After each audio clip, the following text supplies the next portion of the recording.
Friends, welcome to my case income YouTube channel. ಯಾರಾದರೂ ನನ್ನ ಚಾನಲ್ನ ಸಬ್ಸ್ಕ್ರೈಬ್ ಮಾಡ್ತೀರಿ ನೋಡ್ತಾ ಇದ್ದರೆ ಪ್ಲೀಸ್ ಒಂದು ಸಬ್ಸ್ಕ್ರೈಬ್ ಮಾಡ್ಕೊಳ್ಳಿ. ನಾನಿವತ್ತು ಪಟಾಗಿ ಗೀ ಚಿಕನ್ನ ಹೇಗೆ ಮಾಡೋದು ಅಂತ ಹೇಳ್ಕೊಡ್ತಾ ಇದ್ದೀನಿ. ಸಿಂಪಲ್ ಆಗಿರುತ್ತೆ, ಬ್ಯಾಚುಲರ್ ಕೂಡ ಮಾಡ್ಬೋದು. ಇದನ್ನು ಬನ್ನಿ ಹೇಗೆ ಮಾಡೋದು ಅಂತ ನಾನು ಹೇಳ್ಕೊಡ್ತೀನಿ.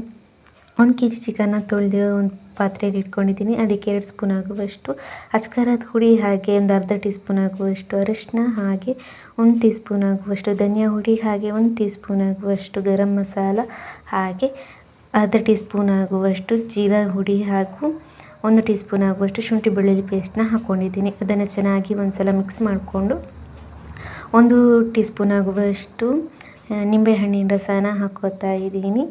ಅದನ್ನು ಚೆನ್ನಾಗಿ ಎಲ್ಲನೂ ಮ್ಯಾರಿನೇಟ್ ಮಾಡೋ ಥರ ಇಟ್ಟಿದ್ದೀನಿ. ರುಚಿಗೆ ಬೇಕಾದಷ್ಟು ಉಪ್ಪನ್ನ ಇಲ್ಲೇ ಸೇರಿಸ್ಕೊಂಡು ಮತ್ತೆ ಮಿಕ್ಸ್ ಮಾಡಿ, ಅದಾದಮೇಲೆ ಒಂದು ಬಾಣಲೆ ತಗೊಂಡು ಅದಕ್ಕೆ 3 ಸ್ಪೂನ್ ಆಗುವಷ್ಟು ತುಪ್ಪನ ಹಾಕ್ಕೊಳ್ಳಿ. ಅದಕ್ಕೆ ಸಾಸಿವೆ ಹಾಗೆ ಕರಿಬೇವು ಹಾಕಿ 2 ದೊಡ್ಡ ಗಾತ್ರದ ಈರುಳ್ಳಿನ ಸಣ್ಣದಾಗಿ ಹಚ್ಬಿಟ್ಟು ಹಾಕ್ಕೋತಾ ಇದ್ದೀನಿ. ಅದನ್ನು ಚೆನ್ನಾಗಿ ಬಾಡಿಸ್ಕೊಂಡು ಅದಾದಮೇಲೆ ನಾವು ಮ್ಯಾರಿನೇಟ್ ಮಾಡಿ ಇಟ್ಕೊಂಡಿದ್ದೀವಲ್ಲ, ಅದು ಚಿಕನ್ನ ಇದಕ್ಕೆ ಹಾಕ್ಕೋತಾ ಇದ್ದೀನಿ. ಅದು ಹಾಕ್ಕೊಂಡ್ಮೇಲೆ ಎಲ್ಲನೂ ಚೆನ್ನಾಗಿ ಮಿಕ್ಸ್ ಮಾಡ್ಕೋಬೇಕು. ಟೊಮೆಟೊನೂ ಆ್ಯಡ್ ಮಾಡ್ಕೋಬೋದು, ಬೇಡ ಅಂದಮೇಲೆ ಸ್ಕಿಪ್ ಮಾಡ್ಕೋಬೋದು. ಅದಾದಮೇಲೆ ಇದನ್ನು ಹಾಗೇನೆ ಒಂದು 5 ನಿಮಿಷ ಮುಚ್ಚಿಬಿಟ್ಟು ಬೇಯಿಸ್ಕೊಳ್ಳಿ. ಅದಾದಮೇಲೆ ನೀರು ಬಿಟ್ಕೊಳ್ಳೋಕ್ಕೆ ಶುರು ಆಗುತ್ತೆ.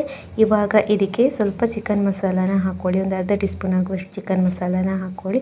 ಹಾಗೆ ಒಂದು ಅರ್ಧ ಟೀ ಸ್ಪೂನ್ ಆಗುವಷ್ಟು ಪೆಪ್ಪರ್ ಹುಡಿನ ಹಾಕ್ಕೊಳ್ಳಿ. ಅದಾದಮೇಲೆ ಒಂದು ಅರ್ಧ ಲೋಟ ನೀರು ಹಾಕಿ ಬೇಯಿಸಿ ಚೆನ್ನಾಗಿ ನೀರೆಲ್ಲ ಆವಿಯಾಗೋವರೆಗೂ ಆಯಿತು, ರೆಡಿ ಆಗುತ್ತೆ.